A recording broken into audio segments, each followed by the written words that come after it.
Hello everyone, back at it with another video. Although, it is revisiting an old segment of a video I made a while back, that being Goku vs. Dante. I made that video almost a year ago now, and it got some decent views, but there were complaints on the Pinnacle of Combat debunk. At that time, the info was presented by a few friends of mine who understood the arguments about them while I didn't really understand them at the time. Now, I know it better and have more sources. I also wanted to put it in my own words in a more scripted format. I'm going to break this video up into 4 main parts. 1 being the number of visual inconsistencies with the Pinnacle of Combat scans, 2 being the tips themselves, 3 different interpretations of those tips, and 4 counter-arguments that people use in defense. By visual inconsistencies, I mean the spacing of the text among other things. On the screen now, I'll be showing a variety of scans that were taken from various betas across a few years. Now you'll notice immediately that these loading/tip screens are 2 to 3 lines of text. Even in the English versions, it's about 3 lines. And then you compare these scans to the immeasurable Pluto, 90 souls, infinitely big dimensions with all the concept of reality and infinities of countless dimensions being the few among many. And even at a quick glance, you can see a striking visual difference. The spacing of the text is different, the length is different, as well as a few having very different lineups in regards to the text and background images. There are debunks towards that last point, but we can go over that later in the counter arguments, as this was something I brought up in the comments and description of my video.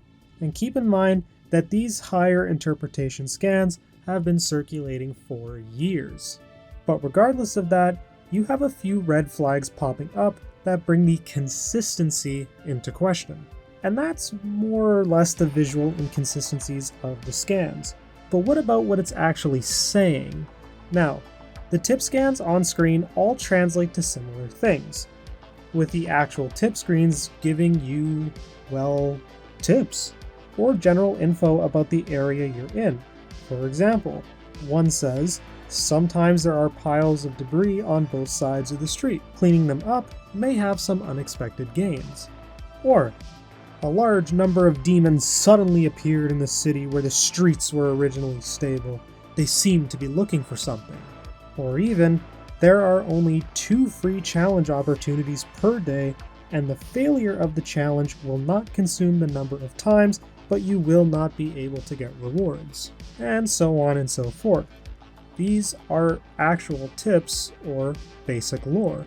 Then you have the 9D scan, with its 9-dimensional souls with the 8-fold path, Pluto bypassing the dimensional axis of the time stream, an infinity of countless dimensions, concepts that the mortal brain cannot quantify, or even using their minds to do things with the void, which transcends primordial chaos and has no laws or concepts. It's extremely suspect when the scans get that hyper-specific, which even these scans can be debunked by different interpretations. Which brings us to the next point.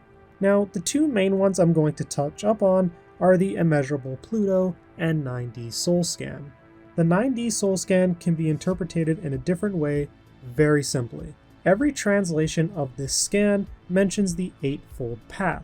Now, what is the 8-fold path? In Buddhism, the 8-fold path is a set of ethical and spiritual guidelines that lead to enlightenment. It includes aspects like right view, right intention, speech, action, livelihood, effort, mindfulness, concentration, all those kinds of things. So at this point, it's questionable on whether this is referring to these 9 dimensions in the mathematical sense, as mass is the main thing when focusing on dimensions mathematically for power scaling specifically. The best way to describe it is that the first dimension is a line with length, the second is adding another axis, which is width, then the third dimension, which is our own universe being the third dimension, and I won't go into if time is a 4th dimension or if it's inherently part of the 3rd, as that's a whole other debate. Each time it gains this access, it literally exists more and sees the previous dimension as flat as it is infinitely more big. Now, when factoring in the Eightfold Path, talking about right-mindedness and so on, it lines up with the scan itself referring to mental aspects, meaning, once again, that this is likely not referring to dimensions in the mathematical tiering sense. Now for the Pluto scan. This one can be interpreted differently as well. The actual scan itself refers to time as a physical axis within space, as Pluto bypasses the dimensional axis of the time stream. Time as we understand it in the real world is inherently non-physical, and we use it to measure physical change in the physical world in seconds, minutes, and so on.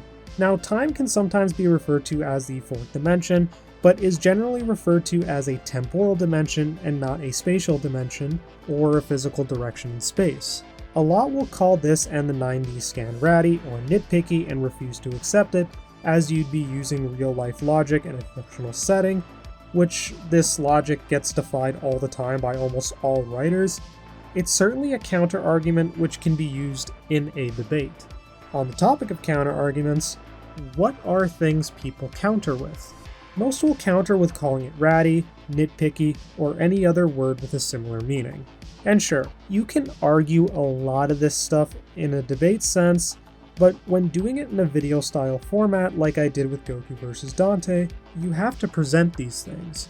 Because using these scans, which have an abundance of evidence that they are at the very least fishy, it wouldn't be genuine to use the scans in their entirety, especially in a video format like I said before. And even when all of this is provided, there will be some that refer to a few things to prove they are real. One being, oh, they are hard to get because they disappear, it's time limited. But you can see direct posts from the staff saying that it's a daily rotation.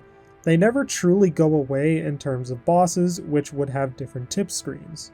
Another big point is referencing the Pinnacle of Combat Discord, but most, if not all the mods don't have the inside knowledge of the Chinese version of the game, and they will treat the words of these mods as gospel or something. And a lot of responses are maybes or saying they don't know. But what about video evidence of the scans? Because they supposedly exist, of a character walking into the bloody feast where these scans are shown. But there are multiple videos from a site known as Bilibili, which had raw footage from the Chinese version of the game, which show the same style of scans from the boss fights where the 9D scans appear, which none of these videos show the exact scan. The counter argument to this is the build of the game being different, or that it's a later update. Some of the videos on Bilibili are from as early as 2021, around the time these scans were introduced in the game mode where most of them are supposedly found. And they have never been legitimately seen since. Not to mention the style of loading screen in the Bloody Feast is different from the scans that are supposedly there, going back to the visual inconsistencies. And sure, we could dissect the videos and go frame by frame to show these differences, but if you care that much, it's something you can find on your own. So with that, we covered everything I wanted to cover about Pinnacle of Combat specifically. And no, this video is not meant to bash DMC or Dante. Like I said in my other video, I absolutely love DMC with a passion. But I don't want to see it misrepresented. I highly recommend checking out the thread that I'll have posted in the description that came out after the debunk that was on my channel, and it really helped in providing better arguments and new arguments this time. I would also like to recommend watching the original debunk video done by Kenny and Kev. Thank you all for watching, and I hope to see you in the next one.